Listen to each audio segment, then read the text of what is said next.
आहे काहे तू हमसे लाजालू होली खेले छपड़ा जालू होली खेले छपड़ा जालू हमर भैया के साली बुझालू होली खेले आरा जालू हे होली खेले आरा जालू। Tarak digital recording studio Vaishali. Music by DJ Tarak. Holi के दिन बाटे आइल की रंगवा लगाइब ए साली तोरा गलिया में चोली तोहार जाय रंगाई की गलिया मिसाई ई हाजीपुर बजरिया में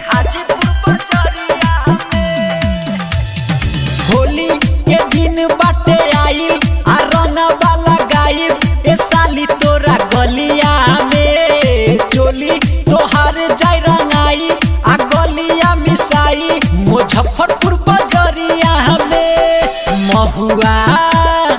महुआ के लइका से डेरालू होली खेले पटना जालू होली खेले गाया जालू।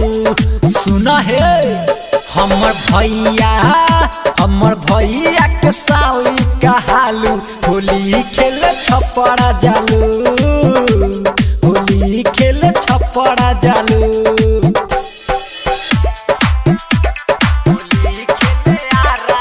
म्यूजिक बाय डीजे तारक।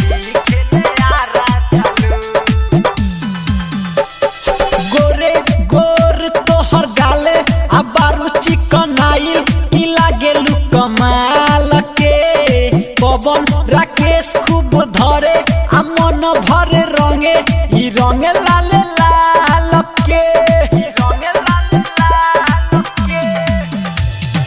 गोरे गोर तोहर गाले आ बाटे चिकन आइल लागेलू कमाल के तारक जनाथ हो धरे आ मन भरे रंगे की रंगे लाले लाल के प्रेमी और अर्जुन से खूबे रंग बालू होली खेले नवादा जालू होली खेले वैशाली जालू। हमर भैया राकेश भैया के साली कहालू होली खेले छपड़ा जालू होली खेले आरा जालू। Tarak digital recording studio Vaishali.